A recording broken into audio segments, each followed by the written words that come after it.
Hi, இன்னைக்கு பிரியாணி ஆக போகிறோம். கொஞ்சம் நெய் ஊற்றிக்கலாம்.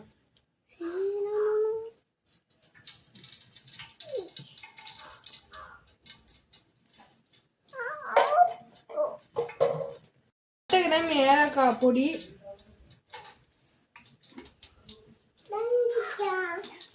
நல்லா போட்டு இறக்குங்க.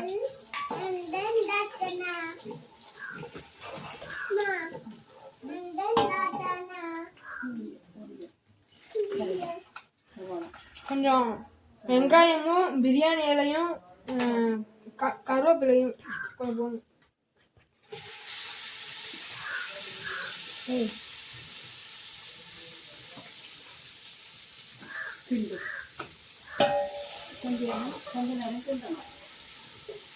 கொஞ்ச நேரம் கிண்டிக்கிட்டே இருக்கணும். நல்லா அந்த வெங்காயம் நல்லா வெந்துட்டு வரணும். காய்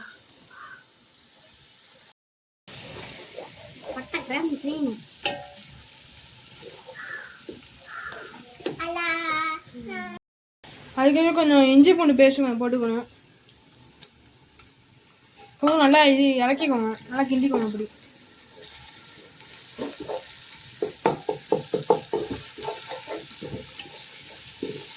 நல்லா ஃபுல்லாக ஸ்ப்ரெட் பண்ணி விட்டுருங்க. இன்னைக்கு என்ன பிரியாணி தான் பண்ண போகிறோம்னா ராட்டு பிரியாணி தான் பண்ண போகிறோம்.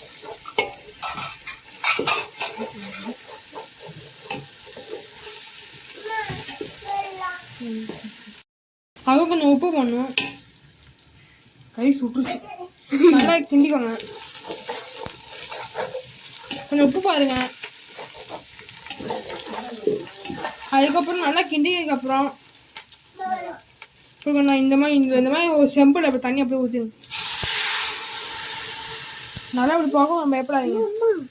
ஊற்றிட்டு நல்லா கிண்டுங்க.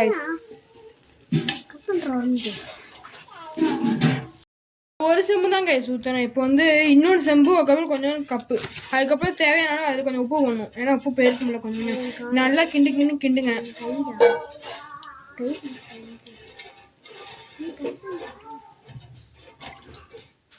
தண்ணி நல்லா சூடாதுக்கப்புறம் பிரியாணி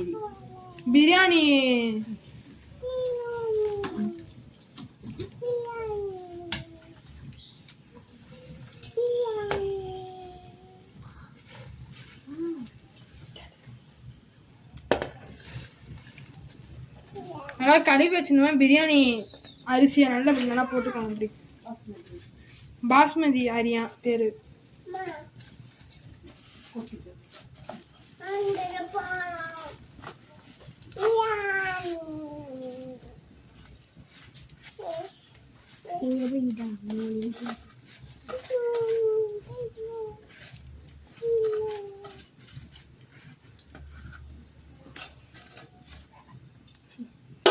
அரிசியை போட்டதுக்கப்புறம் நல்லா அப்படி கிண்டிக்கோங்க. கையில் அதையும் தட்டி விட்டுருங்க. நல்லா அப்படி நல்லா கிண்டிட்டு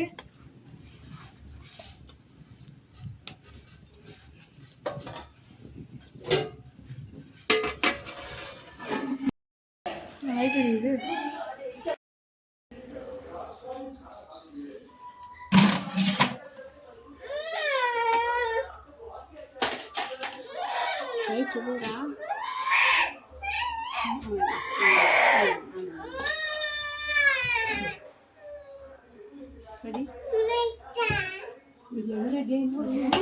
இப்போ நீ பிரியாணி மூடி வைக்கிறோம்ல, அதுக்கப்புறம் நம்ம வந்து 5 நிமிஷம் அப்புறம் இப்படி நம்ம தனியாக எடுத்து வச்சிடணும். அது மேலே நெருப்புலாம் போட்டு இப்படி எடுத்து வச்சுட்டு இப்படி வந்துடும் கரெக்டாக. இது வந்து ஒரு 15 நிமிஷம் இப்படி வச்சா ஃபுல்லாக ரெடி ஆகிடும். இங்கே பாருங்க, நல்லா நல்லா இப்படி வந்து வரும். சோறு ரைட்டாக தெரிச்சிருச்சு.